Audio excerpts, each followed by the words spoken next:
Hello guys, NautoAis here, and I want to give my thoughts on the Xbox Showcase 2025. So I have to admit, they have some games, they have some new IP from Microsoft, and of course, third-party games, but of course, those are going to be multi-platform. And yet, if you did notice the showcase, there were barely a Switch 2 logo, but don't be worried about it. Chances are it's going to be on the Switch 2, just be patient about it. So with that said, I'm going to give my thoughts on the stuff that I was interested in and some surprises that they revealed. First of all, the ROG Xbox. Yeah, so this is sort of their pseudo-portable machine. But there's a catch. It does not play your physical collection because it doesn't really make sense. So you might say, well, what about digital? Based on what they said, it doesn't really sound like that you can't. What really is that if you have Game Pass, you can play the game from Game Pass. You can play them via iCloud. And to some extent, if you have any games that's on Xbox PC, then you can play it on the ROG. But of course, they did mention something new that moving forward, they're trying to change their business because, their console's not selling. That's why it doesn't really make sense raising the price, but Microsoft's Microsoft. And that, whether you like or not, I know Nintendo's doing it, now Microsoft's doing it. Some of their first-party games are now $80. It is what it is, but like I said before, do not worry to some extent. Unless you really, really want to play the game so much, wait, it will go down in price. Like I said, a lot of third-party games that were $70 are now under $20, and I did talk about that in a different video. Yes, the ROG Xbox is not really a fully portable console. It's not like the Switch 2, but it's an alternative. It is what it is. I mean, I did talk about it 2 years ago about the PlayStation Portable. You can only play remote play, and via PlayStation Premium, you can play all the games on Plus via streaming, and it sort of worked. I tried it. I mean, here's a surprise. Some of the showcases in my main channel are based on PlayStation Plus stream, but that'll be a different story there. And of course, during the ROG Xbox presentation, Sarah Bond also announced that Silk Song, yes, that's game, a sequel to Hollow Knight. Silk Song will actually going to be in 2025. No date yet, but it's going to be this year. So that's finally, people can relax because that's something that they've been wanting. What's going on, what's with the delay, but there you go. So yeah, so Silk Song is the sequel to Hollow Knight. Moving from there is, I'm surprised they did a 3D version of this, and that is Super Meat Boy 3D. If you ever play Super Meat Boy, it's basically a run action trial and error. The idea is to get to point A to point B without getting hurt. If you do, you die because you're like a walking meat. So now they're gonna make it 3D, and it looks interesting. It's sort of like Super Mario 3D World. And again, there's a lot of this obstacle. You gotta be careful. One hit and your meat grind. Interesting, but it's not gonna come until 2026. More info about Ninja Gaiden 4. They showed about the story, about the character. And yet, it will be coming out fall of 2025. I think they said was September 2025, so there you go. So if you're playing this, the Ninja Gaiden series, here's the latest one. I still need to finish Ninja Gaiden 2 and 3. But there you go for people who've been waiting. Good game. I know it's from Platinum. Yeah, they sort of now sound like they're a supporting developer, but that's a different story there. This one, sort of I'm interested, but unfortunately it's first person, so I really can't play it. That is Indiana Jones Order of Giants. So it's a DLC coming this fall. Okay, from what I understand, a lot of people did like the game. There's not really anything political behind it. I know because of the people behind it, they look political to some extent, but what's the word that people always say? You can't judge the book by its cover. So relax about that. But, some people, they just need to grow up. Moving from that one is something from Game Freaks. Yeah, they did talk about it before. Microsoft kind of showed some sort of still images of the game. And they finally revealed that's going to come out in 2026 from Game Freaks. Yeah, the developer of Pokemon. Again, you got to make a note. Game Freaks are just developers. They're not a second-party developer. They're just a developer. They mostly do Pokemon game, yes, but they have done other than Pokemon game. Again, from other console, Tembo, the Badass Elephant. And then, of course, in the 3DS, they did Harmony Knight. There was even Giga Rex. So, yes, Game Freak does game beside Pokemon. And the argument of, oh, how come they can't do it with the Pokemon game, but they can do it with Beast of Reincarnation? First of all, Beast of Reincarnation is on the PlayStation 5 and Series XS. Pokemon Scarlet and Violet is on the Switch. Think about that. Two different power. So, a certain YouTubers like still whining about it. Hello, different console, apples and oranges. Okay. So, this game's not going to come until 2026, but it is looking interesting. And then, Xbox exclusive, hopefully not in the long run, based on the popular anime, Solo Leveling Arise Override. I don't know if it's a free-to-play game or it's a paid game, but it is just sort of a action Dark Soul game to some extent. But it is based on the popular anime. A friend of mine watched it. He did like it. So we'll see what it is. I think it's not going to come until 2026.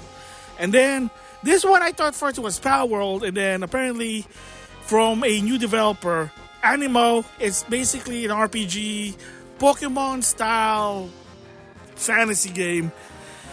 I don't know what it is. I guess another alternative. There's already been Pokemon, Digimon, and other monster RPG game, but why not? So we'll just wait and see. And then this was sort of interesting to me, is sort of a Metroidvania, hopefully, but I don't know yet. They barely showed a trailer about it. At Fate's End, I like the graphics, the concept behind it, like the character. Maybe there was more than meets the eye, but we'll just have to wait and see. And then another remastered Gears of War, but this time it's going to be on multi-platform. So I wouldn't be surprised if Gears of War 2 all the way to 5 and Tactics is going to become multi-platform. And yes, Microsoft game multi-platform, I'll talk about that later, what's going on and why. They just showed more Gears of War Reloaded. It's supposed to be a definitive version, 4K. It can run to up to 120 frames per second. And overall, it's just a fancier Gears of War 1. And for people who have Gears of War or the Xbox, the remastered version, and hopefully physically, because I have it physically, but what it sounds like it's only digitally, then unfortunately you're not going to get it. But if you have it digitally, then you can get this for free. But again, I already played it. Would I play it again? Push get to shove. No, I already played a lot of this Gears of War game. Of course, if you're in my main channel, I already showcased Gears of War 4 and 5, Tactics as well. And then this one, the rumors are true. A lot of the voice actors were disappointed they're not going to reprise the role. And that is Persona 4 Remake, or what they call it, Persona 4 Revival. It's going to be multi-platform. Yes, Microsoft owns the marketing rights to the Persona game. Whether you like it or not, it is what it is. Doesn't matter. Marketing's marketing. For me, I'm going to probably buy it for the PlayStation 5, get my trophy. But I already have the Vita version. Very significant game because it's popular. And yeah, there is sort of the remastered version already out. Now it's going to be a remake version. Very popular game. Yes, unfortunately, a lot of the voice actors not going to reprise the role for the remake. But again, it is what it is. Sounds like it's going to come out in 2026. And then this was interesting. From the developer who did Killer Instinct, formerly known as Helix, now they have a new company, Quarter Up. They introduced a fighting game based on Amazon's popular series, which is based on a comic, Invincible versus, so it's a 3-on-3 tag battle. Looks like Marvel vs. Capcom. Again, there's a lot of tag battle games coming in now. It is what it is. But again, another fighting game. Of course, in the PlayStation State of Play. Toyken, Soul from Arc System Work. Just have to wait and see. But this game's also not going to come out until 2026. And then for me personally, closing on this presentation that I'm interested. Because if you follow the presentation, they ended with Call of Duty 7, Black Ops. Yes. They made it weird. Now it's all about AI and weird heebie-jeebies, but I don't play Call of Duty. Anyway, Square Enix finally revealed that Final Fantasy VII Remake Integrate is going to be on the Xbox Series X coming this winter. What about Rebirth? Well, let's just say it's a time exclusive. Personally, I'd rather play it on the PlayStation, but it is good that it's now multi-platform. As well, had a shadow drop. Final Fantasy 16. Played it, kind of weird, but it is what it is. So for both of these games, if you didn't know, they came out exclusively on PlayStation. Later on, it was on Epic Game Store, Steam, and of course, the first part of the trilogy for Final Fantasy VII Remake is going to be on the Xbox and on the Switch too. And then, of course, now, Final Fantasy 16 is now also in the Xbox. So yes, what happened in the beginning was They thought it would sell because it kind of makes sense. Final Fantasy VII and PlayStation. Remember, the original one was a PlayStation exclusive at the beginning. So they tried to kind of recreate that. Didn't really work. That's why they created the Reboot and Awaken, because a lot of this game didn't really sell. But it's not because the games are bad. It's that not everyone's going to be paying $500+ on a console just to play this game. That's an equivalent to, if you really want to play SNK game in 2005 during the PS2 era, you got to buy an Xbox. Yeah, nobody's going to do that because that's bullshit. It was the same here to a point that I did talk about it, that Square Enix shareholders, some of them left because they just didn't believe in the company. That's why now they're doing ports and remaster to some extent. Yeah, there is going to be a new game, Kingdom Hearts 4. And of course, Dragon Quest 1 and 2 HD 2D coming out. Square Enix has to go this route because they tried the PlayStation route. Didn't really work. It is what it is today. So before I close it, it's also the new thing what Microsoft is doing. So like I said before, they're more focused on Game Pass, Play Anywhere. I mean, it's not bad. Game Pass, again, I don't mind Game Pass. It is what it is. An option, the way to play it, rather than just buy one game for $60. Why not just pay a monthly fee and have a lot of variety, just Netflix? Just me personally, I know some people don't like that, but potato. And then the new thing now they're doing, it sounds like they're going to make it mandatory because of the Xbox ROG. And that is, moving forward, a lot of these games are now going to be mandatory Play Anywhere. Yes, that already exists in the past since, I think, the Xbox, but it was only in certain games, and it was an option. So not everyone's doing it. Now they're saying, no, you got to do this. We're going to probably give you some bone, less fee, or probably going to pay them to do it. I don't know how they're doing it. They're now making it mandatory. And the question is, can you do a Play Anywhere physically? Because as of right now, if you want to do a Play Anywhere, you have to buy the game digitally. Physically, it doesn't really work. Maybe via update, I have some game, I put it on the console, so you have this game, we'll give you a free download for the Xbox PC version. That'd be cool. I mean, like I said, it is what it is. We'll see. They're changing the market. It's not about the console anymore because nobody buying the Xbox. That's why they raise the price.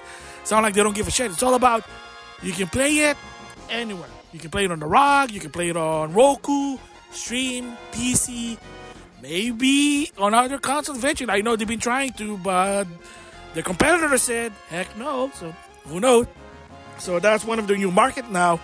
Moving forward is mandatory doing Playing Anywhere. It is what it is. And as for the game being very expensive, again, unless you want to play it as soon as possible, like Mario Kart World I get, a lot of people did, be patient. They will go down in price. Relax. Give it probably 6 months. I wouldn't be surprised. The higher the price, the faster it goes down, and it's already been proven multiple times. Just saying that. So there you go, my thoughts of the Xbox showcase. It's not bad, but for me personally, I prefer the PlayStation one because I like the Japanese game and the fighting game, and I like my Japanese waifu role-playing game. That's just me. So if I would give a score for this one, I would actually give it an 8 out of 10. Because there were some games, they were interesting, some new IP. They finally mentioned something about Silk Song, so credit to the developer, 2025. Now you have an alternative way to play your Xbox game. It's still not what people wanted, but PlayStation Portable did the same thing, just saying there. And new market, maybe it's a good thing. Game Pass, playing anywhere, we'll just have to wait and see. So with that, I'll see you guys later.